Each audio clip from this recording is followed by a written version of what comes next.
부조와 선지자 제20장 애굽에서의 요셉. 한편 요셉은 그를 산 사람들과 함께 애굽으로 가고 있었다. 대상이 가나안 국경을 향하여 남쪽으로 여행할 때에 소녀는 멀리 아버지의 장막 주위에 있는 산들을 분별할 수 있었다. 그는 외로움과 고민 중에 있을 그의 사랑하는 아버지를 생각하고 통곡하였다. 다시 도단에서 일어났던 광경이 그의 앞에 떠올랐다. 그는 성난 형제들을 보았고 그를 향한 그들의 사나운 눈초리를 느꼈다. 그가 몸부림치며 애걸할 때 그를 향해 쏘는 듯한 모욕적인 말들이 그의 귀에 쟁쟁하게 울렸다. 떨리는 마음으로 그는 장래를 내다보았다. 귀엽게 고이 자란 아들이 멸시받고 의지할 데 없는 노예가 되다니 얼마나 큰 환경의 변화인가. 친구도 없는 외로운 몸, 그가 가고 있는 낯선 땅에서 그의 운명은 어떻게 될 것인가. 한동안 요셉은 억제할 수 없는 슬픔과 두려움에 빠졌다. 그러나 하나님의 섭리 가운데서 이러한 경험조차도 그에게 축복이 될 것이었다.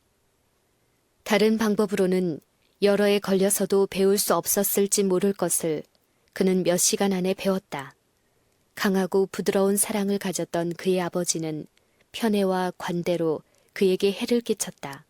이 지각 없는 편애는 그의 형제들을 노엽게 하였고 저들을 자극하여 그를 가정으로부터 분리시키는 잔인한 일을 하게 하였다. 그 편애의 결과는 또한 요셉 자신의 품성에도 나타났다. 그때그때 시정되어야 할 결점들이 이제까지 조장되어 왔다. 그는 자부심이 강하고 가혹하게 되어가고 있었다. 아버지의 부드러운 보호에 젖은 그는 이방인이요 노예로서 그의 앞에 있는 어려움을 이겨내며 아무도 보호해주지 않는 쓰라린 생애를 살아야 할 준비가 전혀 되어 있지 않는 것을 깨달았다. 그때 요셉의 생각은 그의 아버지의 하나님께로 향하였다. 그는 어린 시절에 하나님을 사랑하고 경외하도록 가르침을 받았다. 때때로 그는 아버지의 장막에서 야곱이 그의 집으로부터 도망해 나와서 방황하던 때에 그가 본 계시에 대한 이야기를 들었다. 그는 여호와께서 야곱에게 약속하신 언약과 그 언약이 어떻게 성취되었는지에 대해 들었다. 곧 필요할 때에 어떻게 하나님의 천사가 그를 교훈하고 안위하고 보호하셨는지에 대하여 들었다. 그리고 그는 사람들을 위하여 구주를 준비하신 하나님의 사랑을 배웠다. 이제 이 모든 귀한 교훈이 그의 앞에 생생하게 떠올랐다. 요셉은 자기 조상들의 하나님이 자기의 하나님이 되시리라는 것을 믿었다. 그리고 그곳에서 그는 여호와께 자기 자신을 완전히 헌신하고 이스라엘의 수호자 하나님께서 그가 유랑하는 땅에서도 그와 함께 계시기를 기도하였다. 어떤 환경에 처하더라도 하늘 왕의 신민답게 행동하여 하나님께 충성을 다하리라는 고결한 결심으로 그의 영혼은 감동되었다. 그는 한 마음으로 하나님을 섬기며 그의 운명의 시련을 인내로 당하며 날마다의 의무를 성실하게 수행하고자 하였다. 이 하루의 경험이 요셉의 생애의 전환점이 되었다. 그 무서운 재난이 그를 응석 부리는 아이에서 사력 깊고 용감하고 자제력 있는 어른으로 변화시켰다. 요셉은 애굽에 도착하여 왕의 시위대장 보디발의 집에 팔려가 그 집에서 10년 동안 머무르며 그를 섬겼다. 여기서 그는 특수한 시험을 당하였다. 그는 우상 숭배하는 환경에 처해 있었다. 거짓 신의 숭배는 궁정의 모든 사치에 둘러싸여 그 당시 최고의 문명국의 부와 문화의 지원을 받고 있었다. 그러나 요셉은 그의 단순성과 하나님께 대한 그의 충성심을 지켜나갔다. 그의 주위에는 눈에 보이고 귀에 들리는 숱한 죄악들이 둘러 있었으나 그는 보지도 듣지도 못하는 사람처럼 생애하였다. 그의 생각은 금지된 문제들의 주변에서 머뭇거리지 않았다. 애굽인들의 환심을 사려는 욕망으로 자기의 원칙을 감추는 일도 없었다. 만일 그가 그렇게 하였더라면 그는 유혹에 빠졌을 것이다. 그러나 그는 자기의 조상들의 종교를 부끄럽게 여기지도 않았으며 그가 여호와를 경외하는 사람이라는 사실을 숨기려고 애쓰지 않았다. 여호와께서 요셉과 함께 하심으로 그가 형통한 자가 되어 그 주인이 여호와께서 그와 함께 하심을 보며 또 여호와께서 그와 범사에 형통케 하심을 보았더라. 요셉에 대한 보디발의 신임은 날이 갈수록 두터워져 마침내 그는 요셉을 자기의 모든 소유를 다 주관하는 가정 총무로 삼았다. 주인이 그 소유를 다 요셉의 손에 위임하고 자기 식료 외에는 간섭하지 아니하였더라.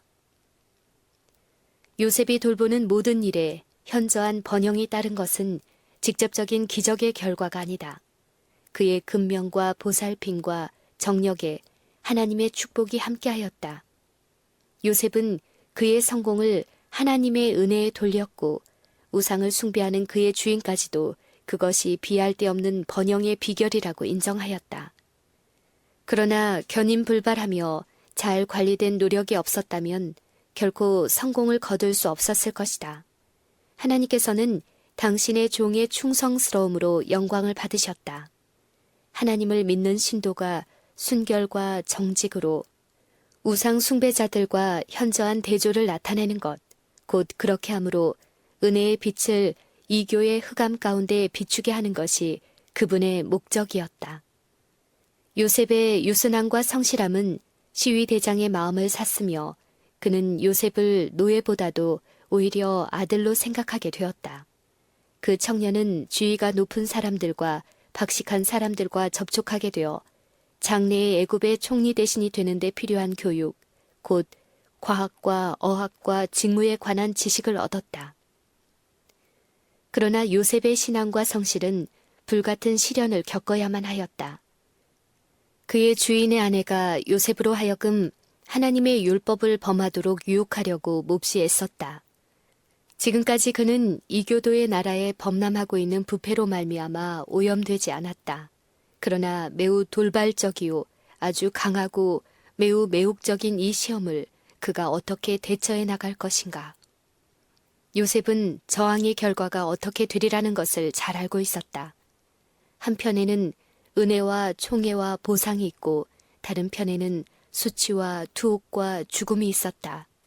그의 장래의 전생애가 일순간의 결정에 달려 있었다. 원칙을 어길 것인가, 여전히 하나님께 충실할 것인가.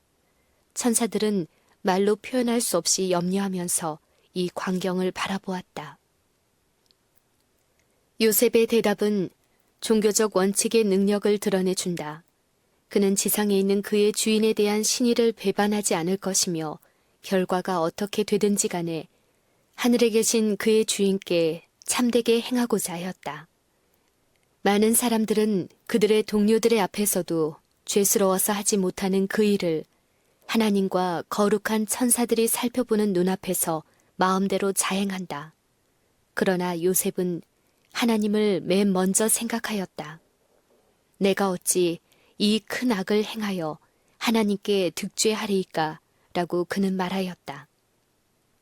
만일 우리가 하나님께서 우리의 행위를 보시고 우리가 하는 말을 들으시며 우리의 언행에 대한 세세한 기록을 보존하고 계시다는 사실과 우리가 그 모든 기록을 다 보게 될 것이라는 사실을 늘 염두에 두고 있다면 범죄하기를 두려워할 것이다. 청년들로 하여금 저들이 어느 곳에 있든지 무엇을 하든지 항상 하나님 앞에 있다는 사실을 기억하도록 하라. 우리들의 행동 중에 어느 하나도 보시지 못하는 부분이 없다. 우리는 지존하신 분께 우리의 행동을 숨길 수 없다. 인간의 법률이 때로는 준엄하지만은 그것을 범하고도 발각되지 않은 채 무사히 넘어가는 수가 종종 있다. 그러나 하나님의 율법은 그렇지 않다.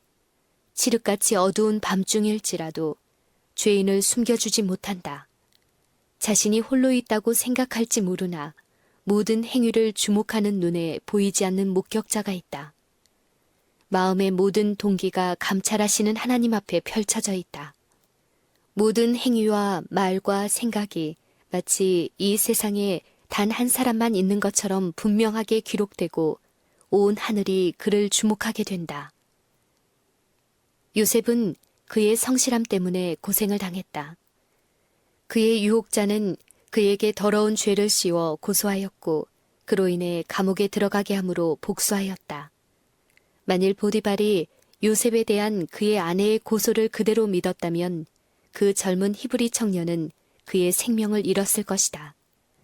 그러나 한결같이 그의 품행을 특징지어온 겸손과 정직이 그의 무죄의 증거이었다. 요셉은 자기 주인 집의 명성을 더럽히지 않기 위하여 수치와 속박을 감수했다. 요셉은 처음에 간수들로부터 아주 혹독한 대우를 받았다. 시편 기자는 그 발이 착고에 상하며 그 몸이 쇠사슬에 매였으니 곧 여호와의 말씀이 응할 때까지라. 그 말씀이 저를 연단하였도다 라고 말하였다. 그러나 요셉의 참된 품성은 어두운 감옥 속에서도 빛을 발하고 있었다. 그는 자기의 신앙을 굳게 붙잡고 모든 것을 참았다. 그의 수년 동안의 충성스러운 봉사가 가장 잔인한 보답을 받았으나 이 일이 그를 침울하게 하거나 불신하게 하지 못했다. 그는 양심에 거리낌이 없었으므로 마음이 아주 평안했다. 그는 자신의 모든 염려를 하나님께 맡겼다. 그는 자신의 불행에 마음을 잃지 않고 다른 사람의 슬픔을 가볍게 해주려고 노력하는 중에 자신의 슬픔을 잊었다. 그는 옥중에서라도 할 일을 찾았다. 하나님께서는 그를 크게 쓰시기 위하여 고난의 학교에서 준비시키고 계셨으며 그는 필요한 훈련을 거절하지 않았다.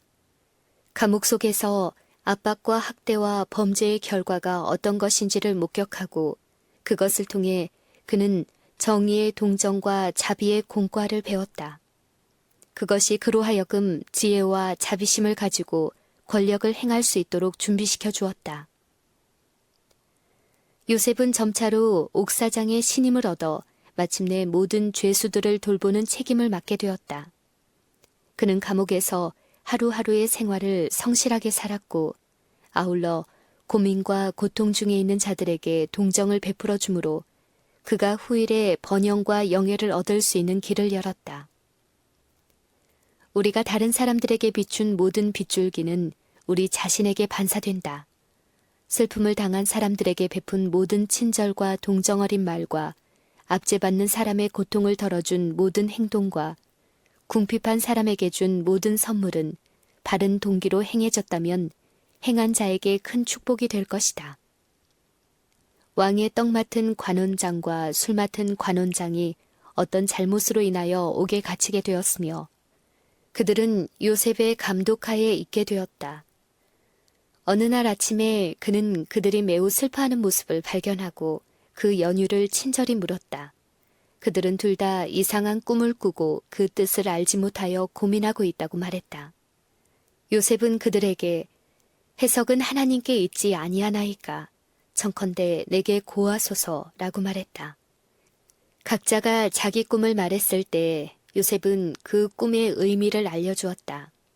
3일 안에 술 맡은 관원장은 그의 전직을 회복하여 전과 같이 바로의 손에 잔을 올릴 것이나 떡 맡은 관원장은 왕명에 의하여 죽임을 당할 것이었다. 두 사건들이 다 요셉이 말한 대로 일어났다. 왕의 술 맡은 관원장은 그의 꿈에 대한 용기를 주는 해석과 여러 가지 일을 친절히 돌봐준 데 대하여 심심한 감사를 표했었다. 이에 대해 요셉은 가장 감명적인 태도로 자기가 부당하게 감금된 것을 말하고 자기의 사정을 왕의 앞에 아뢰어 주기를 간청하였다. 그는 당신이 득이하거든 나를 생각하고 내게 은혜를 베풀어서 내 사정을 바로에게 고하여 이 집에서 나를 건져내소서. 나는 히브리 땅에서 끌려온 자요 여기서도 옥에 갇힐 일은 행치 아니하였나이다 라고 말하였다. 술 맡은 관원장은 꿈이 말한 그대로 하나도 틀리지 않고 성취된 것을 보았다. 그러나 왕의 은총을 다시 회복하였을 때 그는 자기의 은인을 까맣게 잊어버렸다. 요셉은 2년 더 죄수로 그곳에 머물러 있었다. 그의 마음속에 불타오르던 희망은 서서히 꺼져갔고 다른 모든 시련에 배은망덕의 쓰라린 고통이 더해졌다. 그러나 하나님의 손이 옥문을 여시려 하고 있었다. 어느 날 밤 애굽 왕이 꿈을 꾸었는데 그 꿈은 다 같은 사건을 가리키는 듯하였고 그것들은 어떤 큰 재난을 예고하는 징조인 것처럼 보였다. 왕은 그 꿈이 무엇을 의미하는지 알 수 없었으므로 그것들이 그의 마음을 끊임없이 괴롭혔다.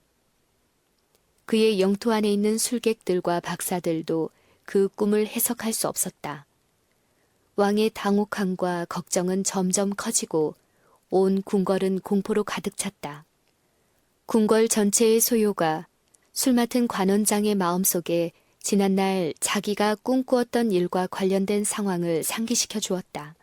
그는 요셉을 기억하고 자신의 건망증과 배은망덕을 크게 자책하였다.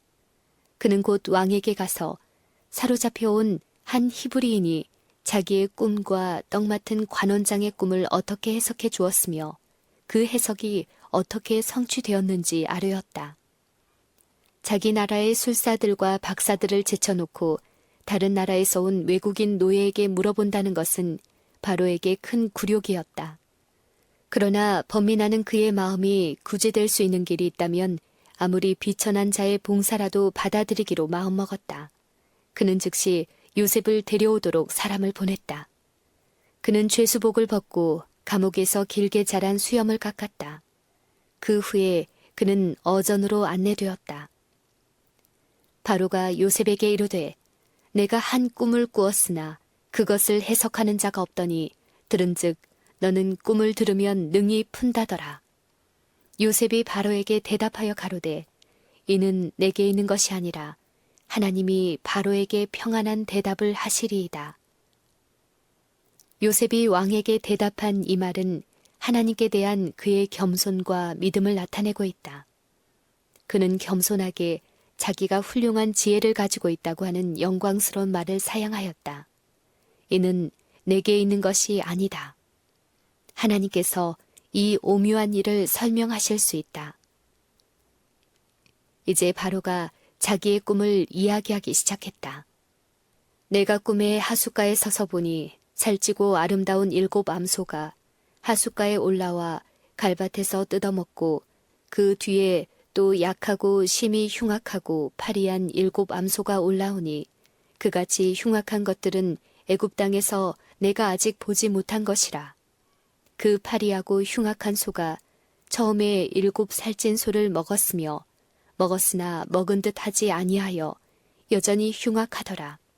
내가 곧 깨어났다가 다시 꿈에 보니 한 줄기에 무성하고 충실한 7 이삭이 나오고 그 후에 또 쇠약하고 동풍에 마른 7 이삭이 나오더니 그 쇠약한 이삭이 좋은 7 이삭을 삼키더라. 내가 그 꿈을 술객에게 말하였으나 그것을 내게 보이는 자가 없느니라. 요셉은 바로의 꿈은 하나이라.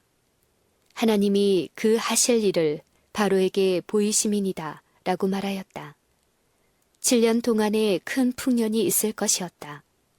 전원은 이전의 어느 때보다도 풍부한 결실을 가져올 것이었다. 이 시기가 끝난 후에 7년간 흉년이 올 것이었다. 후에 든 그 흉년이 너무 심하므로 이전 풍년을 이 땅에서 기억하지 못하게 될 것이었다. 꿈의 반복은 그 일이 확실하게 성취될 것이라는 것과 그 성취가 가깝다는 증거였다.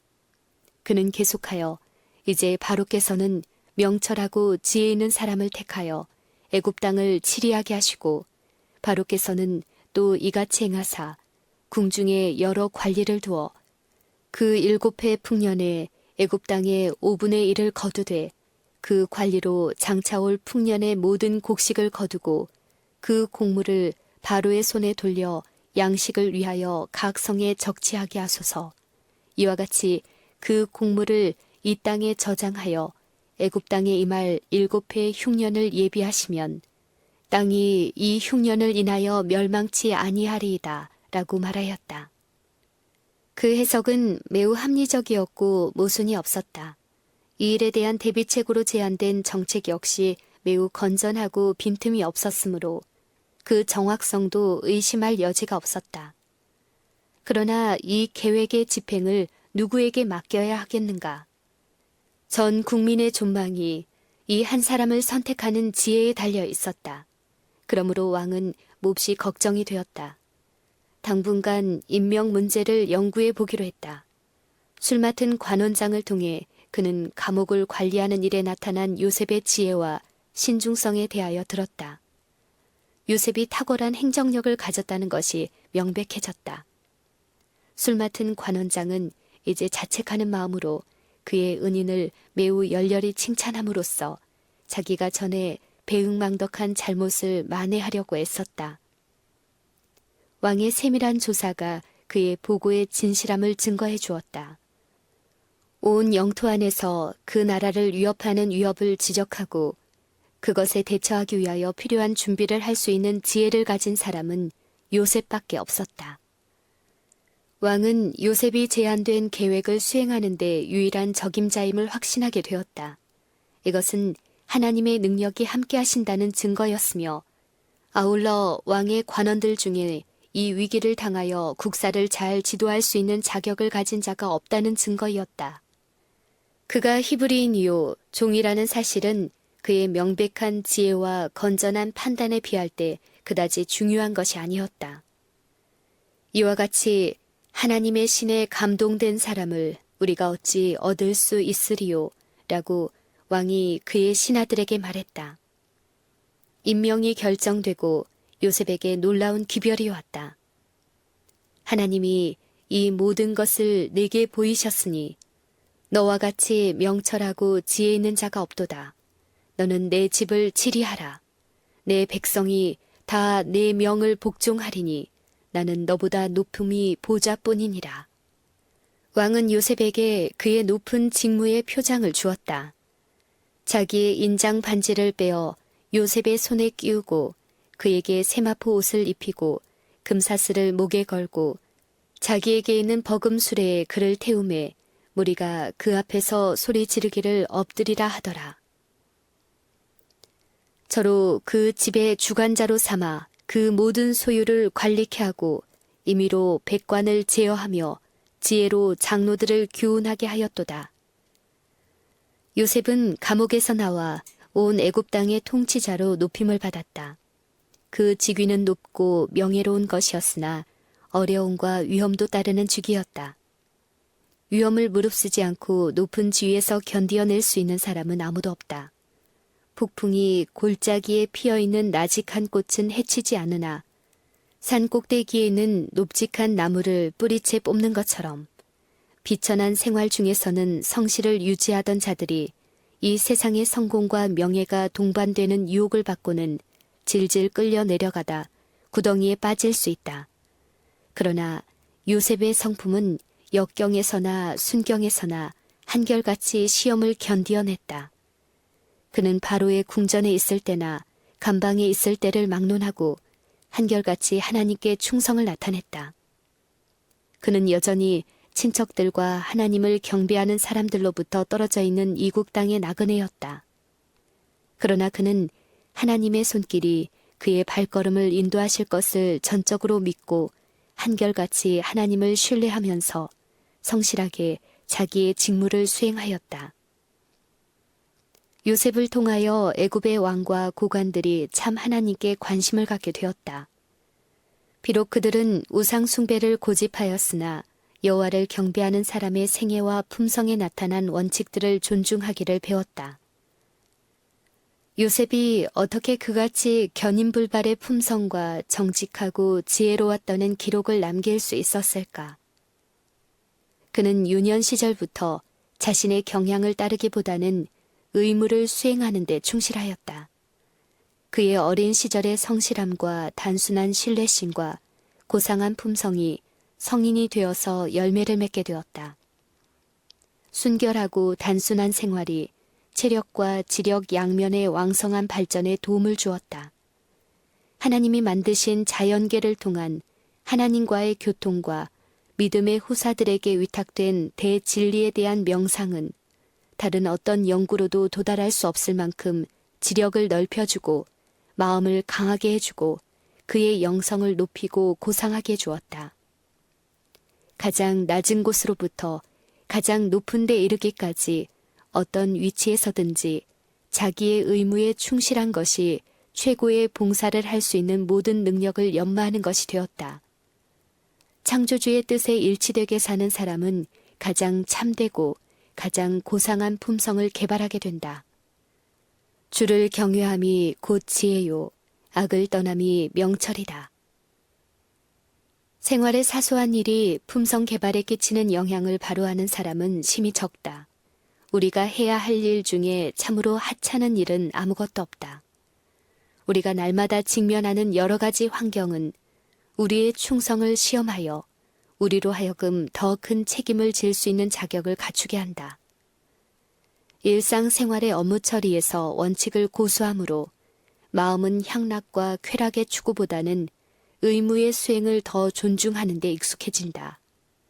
이와 같이 훈련된 마음들은 바람에 흔들리는 갈대와 같이 선과 악 사이를 왔다 갔다 하지 않는다. 이러한 마음은 성실과 진리에 익숙하도록 훈련되어 있기 때문에 자기 의무에 충실히 행한다. 작은 일에 충실히 행함으로 큰 일에 충실할 힘을 얻는다. 정직한 품성은 오빌의 금보다 더 가치가 크다. 이것이 없이는 아무도 영광스럽고 높은 지위에 오를 수 없다. 이것은 돈으로 살 수 없다. 도덕적으로 탁월하고 우수한 지능은 우연히 얻어지는 것이 아니다. 가장 귀중한 자질이라도 개발되지 아니하면 아무 가치가 없다. 고상한 품성을 형성하는 일은 일생을 통해 이루어지는 과업이며 부지런하고 꾸준한 노력의 결과로 얻어진다. 기회는 하나님께서 주시나 성공은 그 기회를 사용하는 데 달려 있다.